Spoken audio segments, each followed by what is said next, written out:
I'm about to go into is a broader topic than just um, commenting on rationality rules. Although it's certainly what I'm about to say is applicable to that scenario, and it is perhaps useful to look at some of the things that I outlined there as a working illustration of what I'm about to get into. So in in the use of statistics, you get what has been described as the prosecutor's fallacy, and that is the kind of the technical outlay of the error that is being made.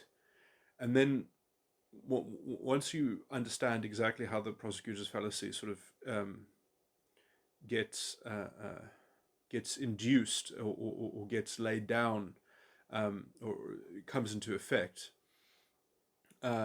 it's not a simple prosecutor's fallacy but that's the issue in essence of the kind of intellectual fraud that someone like Rationality Rules is employing. And in some sense it never becomes that clear, because he's not even making the case. He's making the case defensively or implicitly, or in some kind of implicit reaction. So it's kept out of the issue of contention, because he is maneuvering or deploying the prosecutor's fallacy in this secondary murky economy, under this sort of in this kind of exasperated armchair um, uh, you know sort of course this is how statistics works. Of course this is how you have to think about these things. That's a given. So it's sort of it he's sort of deploying the prosecutor's fallacy from an unstated position that is just presumed. It's built into the premise of his sort of, and so because he never has to make that claim, and he can just keep it as a sort of hidden premise. He essentially just has to guard the prosecutor's fallacy that he is perpetrating. So he doesn't even have to make the prosecutor's fallacy. He just has to defend it, having already after having already assumed that it's operative. So, and in some sense, you get a species of this that is similarly occurring in what I often call the quite ironic paradox.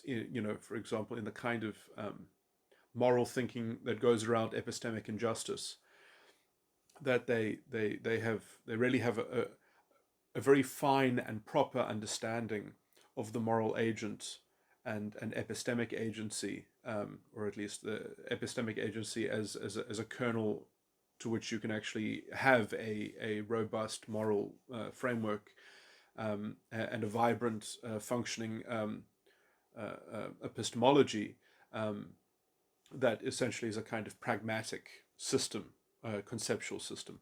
I see it as a variant of epistemological pragmatism, but anyway, it's academic distinctions.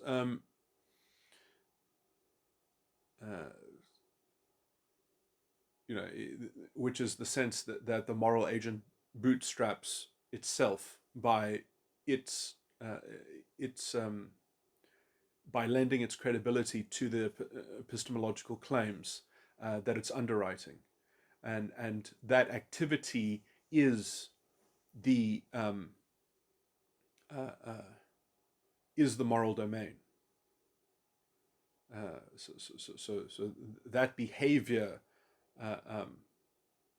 is the edifice and the platform and the medium that creates morality. That essentially, to expect there to be a kind of a deeper contemplative structure that comes before the moral agent, or the activity, or the actualization, or the exercise of moral agency is a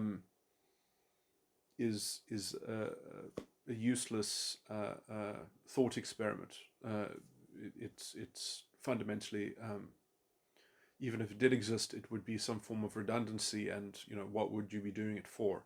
Um, Inventing distinctions for what end, to what purpose? That's the kind of avenue that the skeptic sort of tries to fashion a hypothetical refutation, in essence, and they can only do that after already sort of broadening the subject matter to uh, in a sense invent a space which shouldn't even exist in the first place, in order to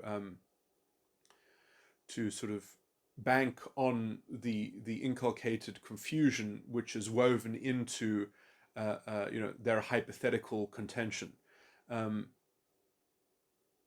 which effectively is premised on us already degrading and debasing the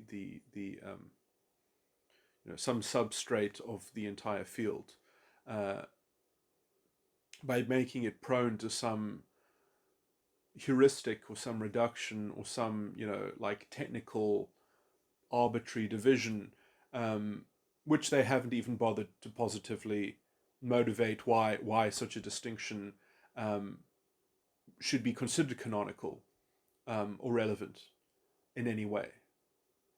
So this is the kind of the secondary intellectual economy that is essentially woven out of the darkness, woven out of this kind of imposed, um, subjective, skeptical um, interpretation of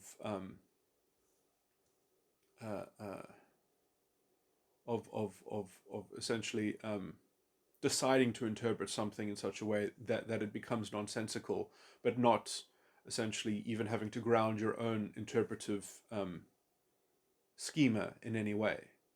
And then essentially you complain when people come after you, to show some kind of reductio ad absurdum, that you just sort of you just duck out the way, and then you complain that the person essentially isn't absorbing your sadistically edged, implicit prosecutor's fallacy.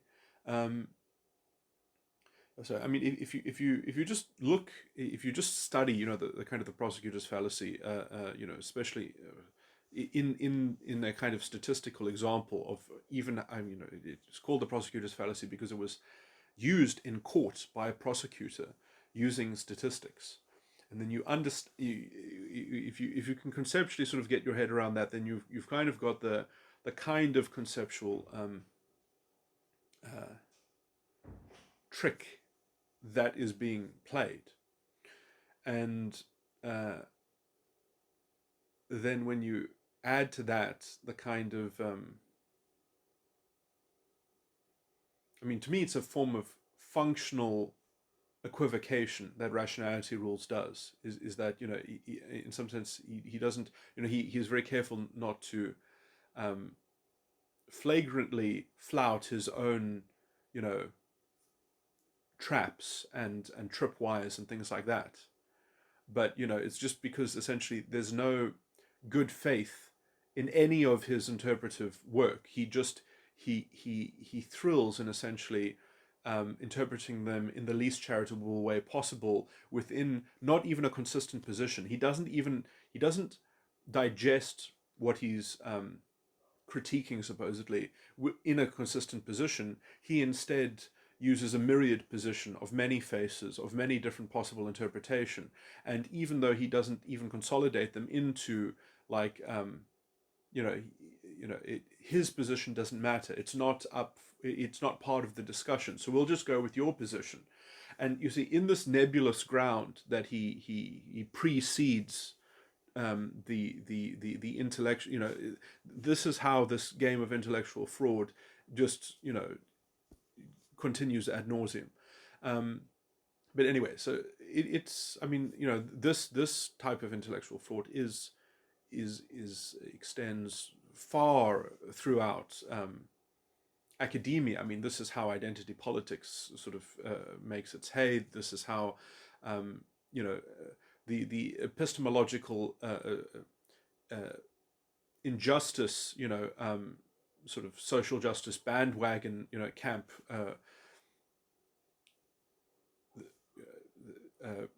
gets to essentially deploy its lopsided, strange, inconsistencies and weird kind of double standard, and how it can sort of try to insulate its relativistic strangeness, where it can essentially make hypothetical calculations about what has been lost and how it can be exhumed or vindicated in terms of reestablishing epistemological justice, and it gets into strange conceptual contradictions, which it doesn't bother to even start to try to take account for, because it's just sort of locked into its own hysterical, oh, well, something must be done or something like that. It just sort of has this implicit, sort of prosecutorial role that it gets to, and then the sort of the error within the prosecutor's fallacy never gets explored, because the prosecutor somehow is immune to their own style of corrosive engagement and their own, sort of, it's a tactical, deceitful, in some sense, if you're posing a criticism, you should, on some deeper level, you have to sort of inflect that test against your own test. Does your test even pass your own test? Which requires understanding, a kind of a greater context in which the test, because I mean, you can, to some extent, you can only understand a test in terms of the subject matter that it ostensibly is being applied to. So you have to sort of, you have to reason that out on a greater edifice of reasonableness, in which all these things sort of can interrelate, in a broader sense of understanding. The idea that the test itself is beyond reproach and, sort of cannot take on an extra layer of explanation needed because of the context because of the added facets that are introduced in what the test is seeking to apply itself to, and you can see that this sensitivity is completely lacking in rationality rules. The kind of dry and brittle, flagrant, exasperated complaint that oh no, that syllogism is begging the question, but so it doesn't matter what the context is. It actually doesn't matter what the context is. I mean, like, what kind of nonsense is that? Oh, the context doesn't matter because I can just interpret it how I choose to interpret it. Like there's no interpretive art that can be applied. I mean, I think I gave a good explanation as to how someone could produce a phrase in a book, a sentence in a book, that, in some sense, as long as it's not being framed as the argument, but in some sense it takes on the form of an argument, which is a title of argument, the headings, the heading of an argument. I mean, what is the issue there? I mean, sorry, and I just wanted to sort of cover myself, because I can almost imagine myself being attacked on the grounds, oh, well, you're just a fan of UPB, and you even pretended to say that, you had an issue with it. I mean, I haven't read the book, and I don't know about it enough, but I mean, in some sense, I guess perhaps I don't really have a problem with UPB, and I could salvage it within some just general metaphysical moves, to be compatible, but essentially, the discussion or the debate didn't go into this, and I'm not an expert in exactly how UPB is argued for, but in some sense I would, maybe it could be reframed within my anti-realist worldview and philosophical outlook. So that would be the only thing that it would have to weather. And in some sense, as soon as you have a more complicated anti-realist sort of outlook, then there are wider, broader, more important frameworks, and then something like UPB just becomes a kind of it's not a pivotal thing, but it is perhaps at least a valid reduction of something that would be compatible with my general understanding of things. But anyway, this is not pertinent to anything else in this recording. So, but anyway, I just say that as a kind of as a side.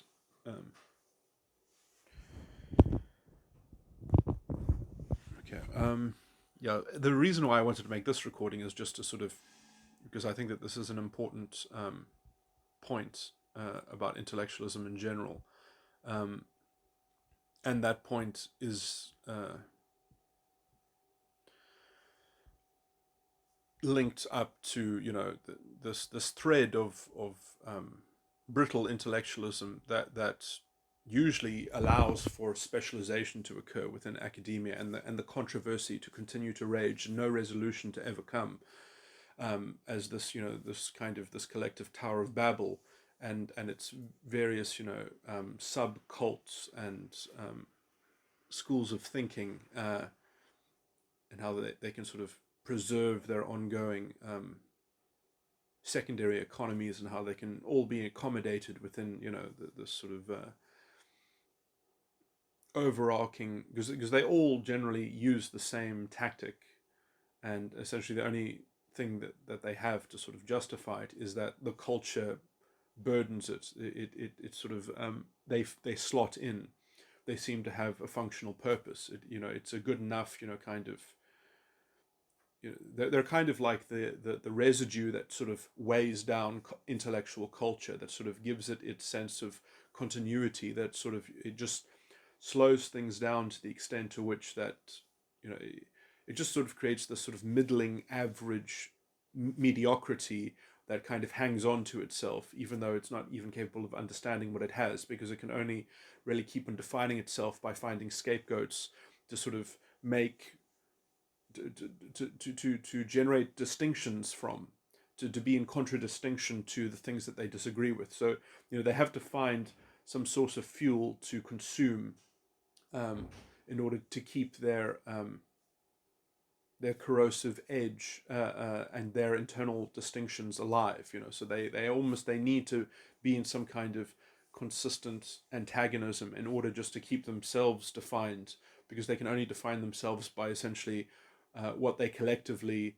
refute in some sense. And so it's just a way to kind of keep that spider web, that internal spider web,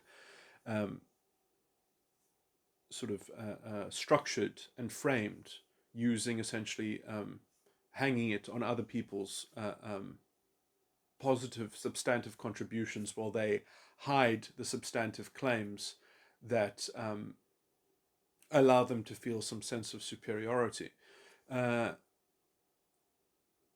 You know, and what we're just looking at is the kind of the cerebral apologetics of that kind of cultural function, or psychological manifestation. You know, it's you know, it's more of a you know, you're dealing with a cultural phenomena more so than an actual intellectual position. It's just that this cultural phenomena has a kind, it likes to profess a kind of intellectual credibility and an intellectual substance or position, but it's really just a hollow container.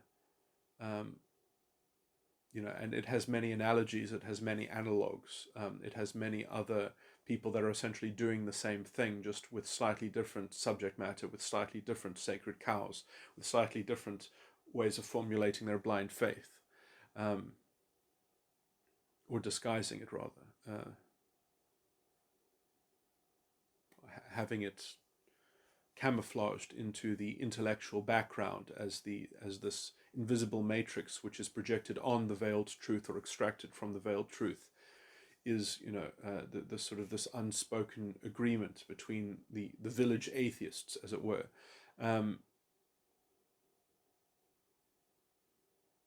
That skepticism is useful to deploy against our enemies, but we can't be too meticulous about about our own sacrosanct icons that are the linchpin of our invisible,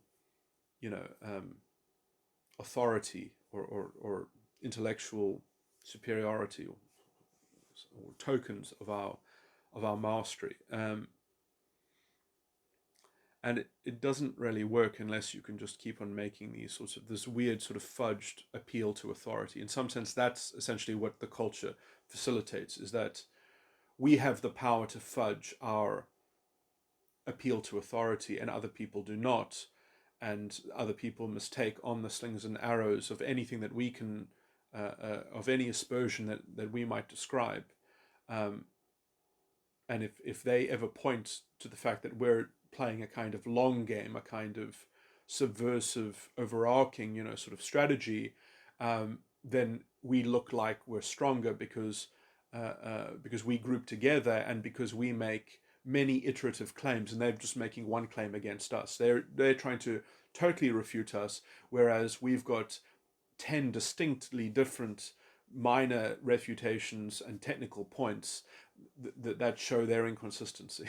So and essentially the major refutation being leveraged against them in some sense can't be of the same essence as their minor refutations. Or I mean, when I say minor, I just mean because they've got many equally contentious sort of things, kind of thing, or at least they might have a hierarchy or whatever, but they've got many contentions against the people who they're trying to detract, be the detractors thereof. But the reason why you can't make that kind of detailed supposition is because essentially you can't pin them down because they never made the substantive claim. So if you try to pin down their substantive claim, they just say you're straw manning me. I never said that.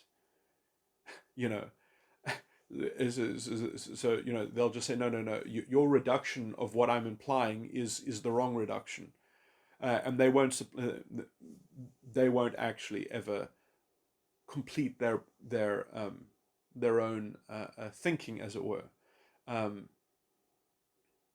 And you can't make them, and they can also just continually interpret the attempt at, and then they can just sort of pull more rabbits out of that hat and just say, oh well, now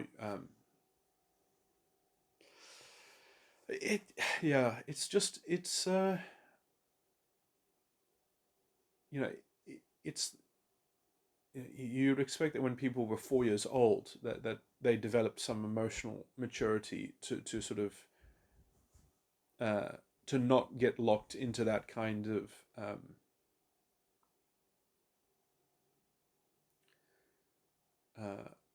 I mean, you can really see how it on a structural level that it's no different than the kind of squabbles that small children get into. It's just now they've used loftier, more I should have said this about the prosecutor's fallacy, but essentially it allows you to get into a kind of technical secondary issue, which then allows you to be so convoluted about it that you can just sort of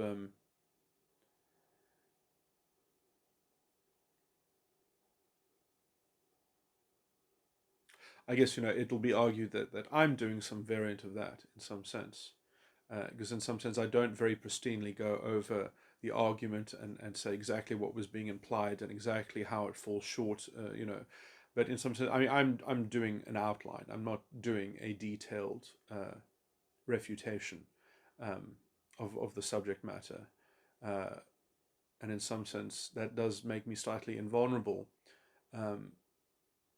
Because I know to what extent that when you try to represent those sorts of details, because what I'm talking about has to be it's what was being implied. So if I tried to detail exactly what was being implied, you know, I wouldn't be able to really uh, you know, in some technical sense, I would have to pose that as a question. I'd have to pose that as a dilemma and see if the dilemma could even be, I could even extract assent that dilemma, you have to be one way or the other way. And so I would have to try to reduce it to a dilemma and get a response.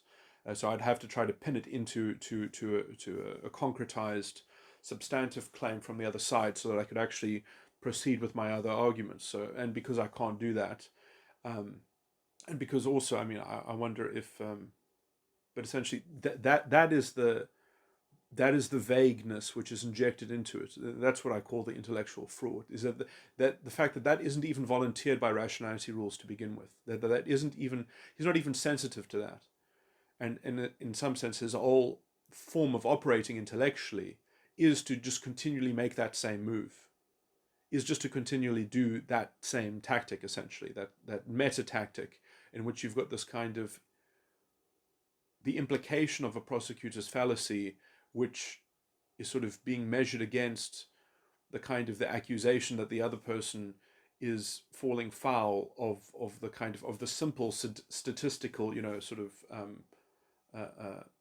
interpretation of these matters.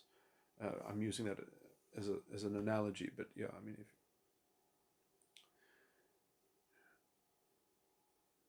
so I mean, I guess what I'm saying is go watch videos on the prosecutor's fallacy, and then just sort of conceptually broaden it out into. Well, I mean, I've gone over the specific issues in my other recordings on the subject matter and how it was being dishonestly treated or intellectually fumbled. And I think this theme about the prosecutor's fallacy is actually, I just wanted to add it as a tag, like prosecutor's fallacy, but I never said the word prosecutor's fallacy in any of my things. But it is, I think, as a conceptual device, it is a very useful way of understanding how this broad theme of intellectual fraud happens in intellectualism. And it's a form of, I see it as a manifestation of immaturity, of intellectual immaturity, which I generally characterize as histrionic. But anyway,